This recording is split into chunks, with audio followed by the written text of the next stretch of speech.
pledge allegiance to the flag of the United States of America, to the republic for which it stands, one nation, under God, indivisible, with liberty and justice for all. Tonight's meeting is being both video and audio taped. If anybody else is doing so in the audience, please let us know. Thank you very much. I will entertain a motion to adjourn, or to reconvene, I'm sorry, excuse me. So moved. Motion made and seconded, all in favor? Aye. We're in session. Meeting minutes. Make a motion to accept the minutes for December 1st, 2015 as written. Second? All in favor? Aye. Aye.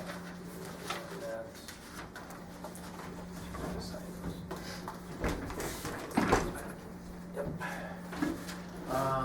Old business, Mr. Lavash, you have anything? Just,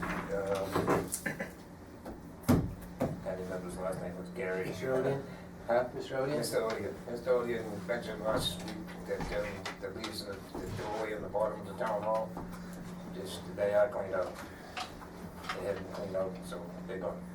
Cool. Is that it? That's it. I have one thing, Stanley, you had mentioned regarding trying to get out to the clock tower for the cassette tapes. The office reached out to Seth. He says that cassette is not working, the player itself. It won't play. So it has to have work done on it in order for it to read any tapes. So we'd have to have somebody come in and look at it to get it to operate. So it isn't operating at this point in time. So, When did this happen? I don't know exactly when, but I mean, he called us and said it's not operating. It's not functioning to be able to play a cassette tape. So This is Seth? yes, we did reach out to him. He did contact me. It was today, correct, Laura? I spoke to him, excuse me, Mr. Chair, I spoke to him yesterday and I spoke to him today. He reiterated that portion of the, you'll forgive me, that unit is not operational. The last time he tried it, it actually crashed the entire system, he had to reboot everything up. So it's not completely it's not operational. So he says we're gonna have to have somebody look at it to get that operating. You know how long it's gonna take?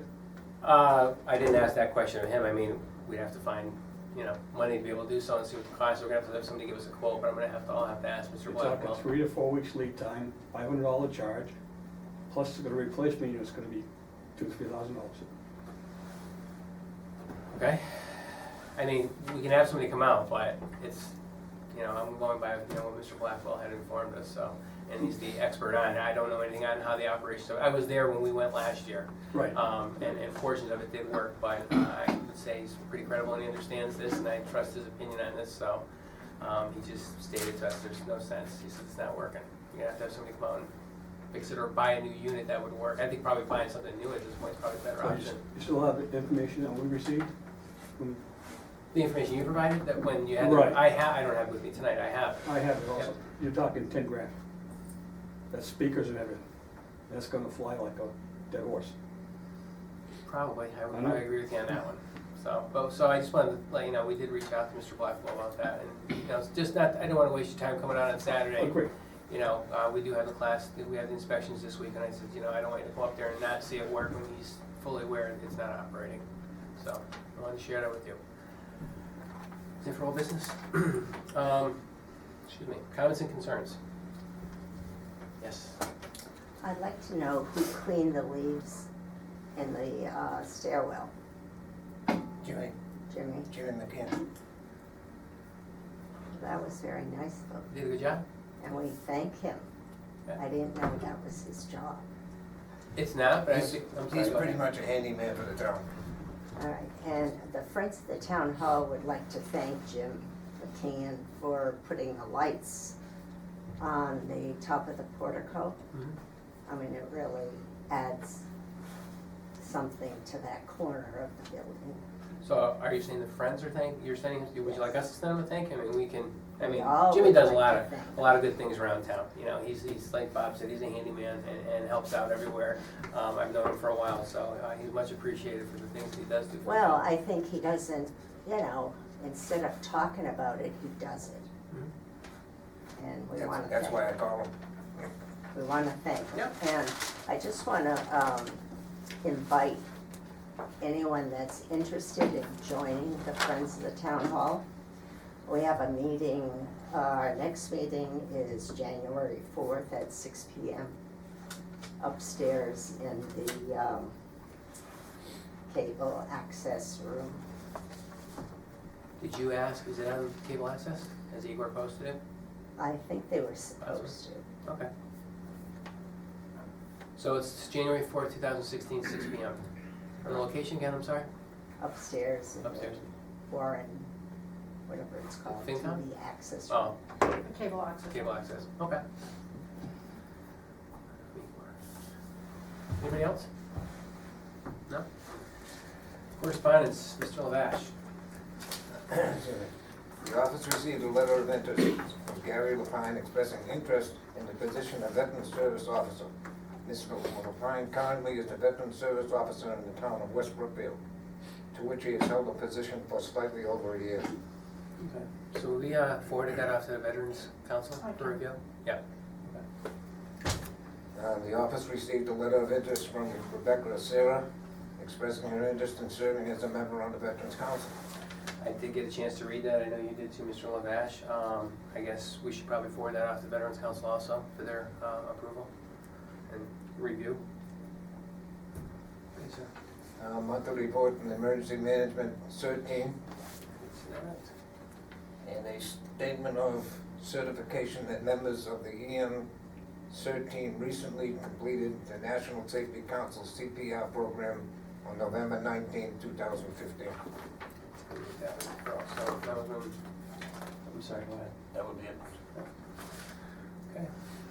Next, Police Department appointments, dispatchers, discussion and vote. Who do we have here? We have the, Bruce isn't here. no, Bruce. I think He was bringing the two candidates. Bruce might be at the school department. Mr. Gagner is actually in attendance also up at the school department tonight. They're having a meeting at 7 o'clock about the incident that happened on Monday and to discuss with the parents. So I think the chief is actually there, along with Mr. Gagner and other members of the community. So I guess we can take the appointments and ask him. We have Mary Ann, and forgive me, Petruski. Very good, thank you. I said it correctly. You did an excellent job. Thank you. And Matthew Cole. Yes. Mr. Lavash, you have any questions? Any appointees? Make a motion to appoint? Is that what we have to do now? Yes, we do have to make a motion to appoint. I will make a motion to appoint. I will second. Any discussion? Hearing none, all in favor? Aye. So congratulations, welcome to the community, and welcome to the police force.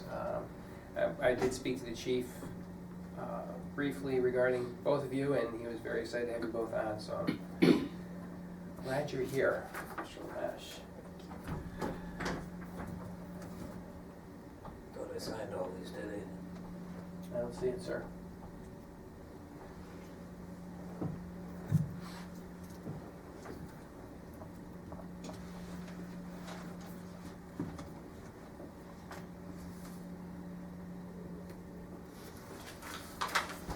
Thank you, sir.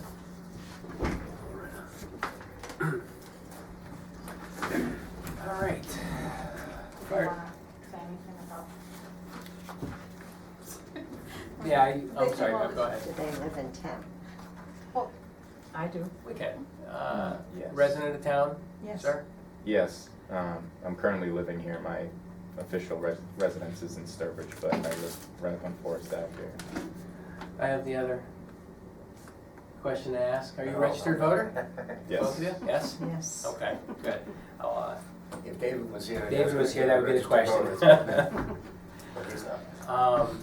I guess prior to, so coming into the, both of you coming into this position now, is it Petruski? Petruski, yes. Petruski, I'm sorry. Can I just ask this question? Where were you prior to here? Working? Where did I live? Yep, employed. Well, I work for Vanpool, I drive special needs children, I was also an intensive foster care parent. Wow. And several years back, I would go tell you We're all not about asking that. that. I was an EMT ambulance, I worked at Milford Whitenfield Regional Hospital for 8 years, I taught CPR and first responders for the Red Cross. Wow, great. Sir, how about you? I'm currently employed with CNS Wholesale Grocers. I'm more or less a physical therapist type person for their warehouse selectors. Previous to that, I was actually a dispatcher for Worcester State University's police department. How long have you been with CNS? About 9 months now. My father works for him. He works out in Right. Brattleboro. Yeah, up Yeah, corporate office or Keene, somewhere up there. I work with all 5 New England buildings, so I'm in Brattleboro. So you travel? Yep. Gotcha. Cool. Yes, welcome aboard. Yes, Thank you. thank you for coming out. Look forward to it. All right, Mr. Lavash, fire department, updates. Excuse me, I'm sorry, there's one more item. Appointments. Ready? You wanna read this one? Make a motion to reappoint for the interim fiscal year through June 30th, 2016, full-time dispatcher Lisa Pensinger, Ruth Davis, and Karen Francis. Second? Motion been made and seconded. Any discussion? All in favor? Aye.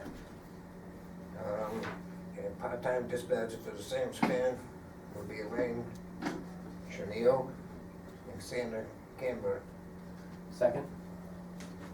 All in favor? Aye. All three in the runner? Oh, you and Mr. Lavash. Sure, yeah. All three of them, Mr. Lavash.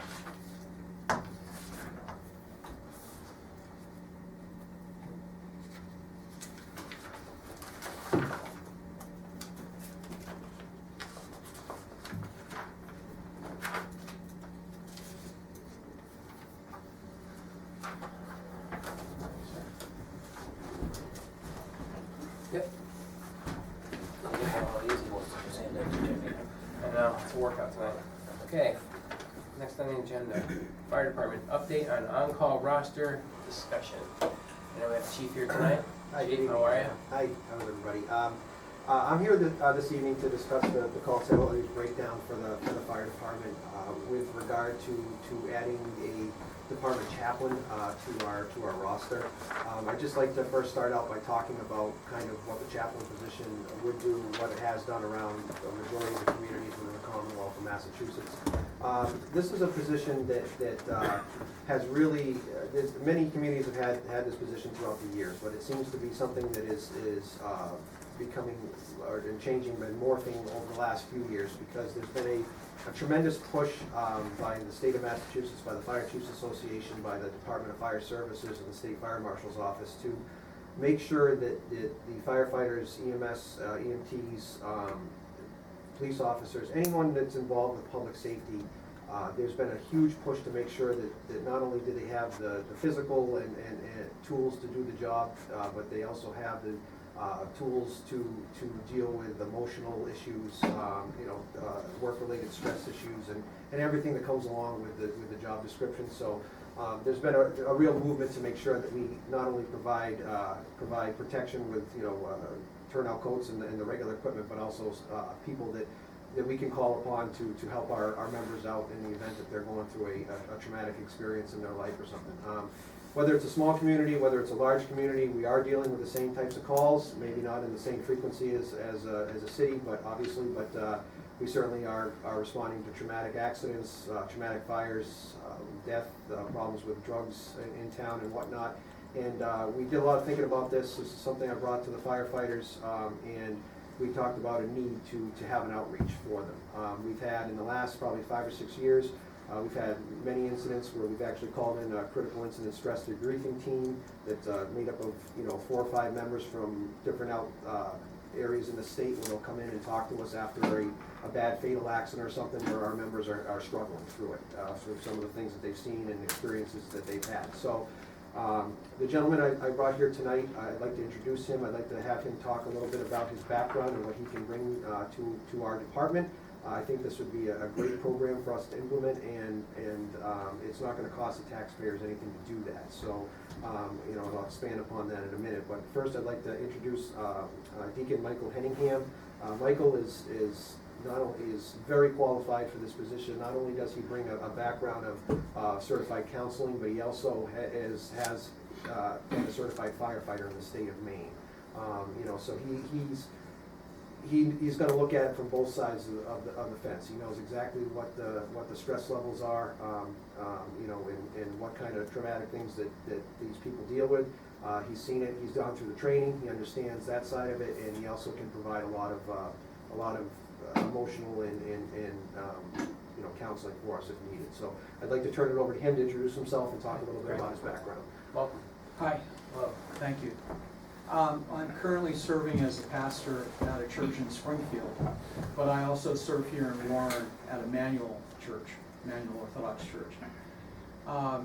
My background is in seminary. I also received a master's degree in psychology and counseling, and I work with addiction, with marriage counseling. I'm certified for stress counseling, for trauma counseling, post-traumatic stress disorder, and as the chief said, I've served as a firefighter when I was in Maine. I not only worked with a town fire department, but I was assigned to emergency firefighting for the state, for the forest department. I've done a lot of counseling in Warren through the church. People have been sent up who are looking for either marriage counseling or for issues with addiction, and I've worked with them. Know a number of people in the community through the ministry that we do through the church. And this is kind of my area. I thought it was a nice fit. I haven't been involved with the fire department for a while, kind of missed that. And being able to put together the firefighting aspect of things along with the counseling is a real opportunity. This is something that what I see happening is fire departments are ramping up. They're facing things that I wasn't facing when I was a firefighter in Maine, with some of the medical emergencies, with some of the things that happen to a firefighter when we're married, some of the things that are happening at home, we're being called away. It changes the dynamics of our relationship at home. And to have somebody to talk to is a nice thing. Somebody can objectively listen to what you have to say, try to give some input, and I think it could be a real benefit to the firefighters. So, Great. Thank you. So Lavash, any questions? No. No questions. I have just a couple of questions. You mentioned that you were a firefighter in Maine? yes, How long did you do that? Or how I did long? it for 5 years. For 5 years? And I guess I'm gonna ask this question to Chief. Is it strictly just a chaplain's position? Not, That's correct. It's not, at this time, he does not want to do the firefighting side of it. This is strictly someone that can respond to incidents. And it's not only for us, this is somebody that can counsel residents that may have suffered a loss on scene, a traumatic incident. They may need grief counseling there. It's somebody, it's boots on the ground that we can get to them immediately and provide that. He would be going to the scene with us, able to provide work hand in hand with the Red Cross, that kind of situation, to have another outlet for these people as well. So not only is it serving us, it's also serving the residents in the event that they have a house fire and lose their possessions, lose their residents, and traumatic car accidents, it's something immediate. And what's happened is, it's great that we have the outreach programs from regional state entities and stuff, but we have to wait for them. We have to wait a couple days before they're organized, they can come out. This is somebody that we can have at the call, start the process right there for anyone that's, unfortunately, we all walk into this from different walks of life. I'm gonna react completely different than, someone that has a traumatic accident involving a child, that they have a child in the same age group or something like that. It all depends on where they're coming from on that call. And some of them have and will shut down, and we need to be able to provide that assistance to them. It's another outreach for our employees in town. So that is, he will not be doing the firefighting side of it. You absolutely will be attending trainings to get used to the firefighters, to get a sense of who they are, and certainly, and build that relationship up, absolutely, and be on scene on a good majority of our calls, but they will not be doing any active firefighting. okay. One other question I had is just, how does the call go out to the chaplain, for services? That's certainly something that we were talking about earlier. We had a meeting prior to coming here tonight. So basically, we are required to give them turnout gear the same as the firefighters. We'll wear helmets, the whole 9 yards, because they have to be protected on scene. They are also be given fire department equipment with regard to radio and a pager to activate, so they know what's going on. Certainly, they can be activated to a call too. We're talking two different scenarios. We're talking about immediate 911 emergencies, but we're also talking about someone that may outreach to me for a personal matter. I need some help with something, and, I got this issue going on, can you contact Michael so I can talk to him, so I can sit down with him? So it could be a variety of different ways to activate him. You're all set? Also, Anybody have any questions for the chief or for the board regarding the call chaplain's position? No? Well, it's not up for a vote, but it's just for discussion this evening, so I appreciate you bringing, I want to pronounce this right, Mr. is it Henningham? Henningham. That's it. Okay. For coming out and introducing him to us. I wish you well. I know that our chief has advocated for this for a while, and it's, I support you in that aspect, Adam, in running your department, because it is your department, and I think that there is a need for it at times. So, If for I- myself, I support it. I appreciate that. What I would like to do is just submit a call salaries breakdown with the inclusion and a description to the board for their review at a later date, if I could. This would include the changes of that with regard to the pay breakdown. And like I said, this is something that's not gonna cost the town anything. This is simply an adjustment within the call salaries breakdown to allow him to have a stipend similar to other employees. And like I said, there's no additional, I'm not asking for any additional monies. This is monies that has already been appropriated through the town. All right, nobody else has any questions? Discussion's pretty much closed. You're good, Mr. Lavash, correct? Also, All righty, well, thank you for coming in, I appreciate it. I appreciate you coming in, sir, and welcome to Warren, and I appreciate your abilities in coming out here and offering your services to the community, because I think the community can use it at times. There's probably gonna be a need more often than not, unfortunately, so you're very much welcome for being here. All right, Mr. Lavash, fire department ambulance abatements, board to approve them. Vote. We'll do this, sir. From the fire chief, ambulance abatements for the first quarter FY16. Dear board members, the breakdown of the ambulance abatements for October 1st quarter of fiscal 16 are as follows. We'll need to write off the said totals for recording purposes. Thank you. Insurance disallowment, July $34,553.34. For August, $9,888.09. In September, $17,413.83. Bad debt for July was 0. For August was 0. And for September was $226.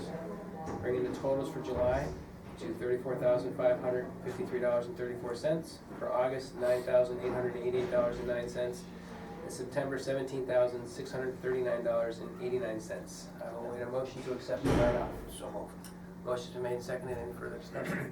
All none? All in favor? Aye. Thank you. Treasury warrants. I'll make a motion, we accept payroll warrant number 77, the amount of $33,006.38 for payroll. And the vendor warrant number 79 for $31,932.90. You gonna take warrant 80? Well, I was gonna do that, but I can't. Warrant number 80, the fire department payroll for $740. Second? All in favor? Aye. There's that here. Different without him, huh? I know it is. New business. We have our class 2 and class 3 inspections this Saturday. The board will be going around to those businesses. We're meeting here Saturday morning, and we will head out for the inspections. We look forward to that. Do you have anything else on the new business, sir, you want to bring up tonight? Just kind of mentioned the incident at the high school. Yeah. The police put it together and handled it up there. I was up there in the morning. It was amazing the amount of people they put together in a short amount of time. I would like to thank the police department and all the departments from the surrounding towns. Sturbridge was there, Ware was there, Palmer was there, state police were there. I'd just like to thank them all. Okay. It was, yes. Just to expand upon that, I also would like to say that, I think that was a very impressive response for that particular incident. And I think it was dealt with absolutely appropriately, not only from the police department, but also from the school district as well. They did exactly what they needed to do and what they should have done to prevent future incidents, and panic and everything. And I think it was very well put together for a very short amount of time. I was up there myself, and the amount of professionalism of the officers from all the communities and the way that they handled the students and, still, made sure that they got there safe and as quickly as possible and inconvenienced them as little as possible during the day. It was very impressive. So, from the fire department side, I, absolutely think that they did a great job. The I administration think, as well. to add to that, I think social media worked. I think, Yeah. the reverse call helped a lot of the parents and residents within the community, to understand what was going on and why, the town had to do what it had to do. And to echo that, I think that it was handled well. Yeah. And the support of the surrounding communities was greatly welcome and greatly appreciated. So that was, unfortunate, but And by the way, they already arrested one suspect. yes, so, which is fortunate that we do have that moving forward. So, next meeting, actually, our next meeting is the 12th, but our next scheduled meeting here will be December 29th, 2015 at 7 p.m. We will be off the next 2 weeks. We will be meeting this Saturday, but our next scheduled meeting here will be on the 29th. So I guess the board would like to wish you, if we don't see you, a happy holiday, unless we see you on Saturday or around town. But the boards, we don't have a lot coming up the next couple of weeks, so we decided to skip the next two. If something comes up, we may post. But for now, we are scheduled for the 29th at 7 p.m. Oh, wait, motion adjourned. Well, I just gotta say Merry Oh, I'm Christmas sorry. first. Go ahead. I'm sorry. So So that's fast. all I said about it. So fast that goes out. Motion to adjourn. All right, second. All in favor? Aye. Thank you.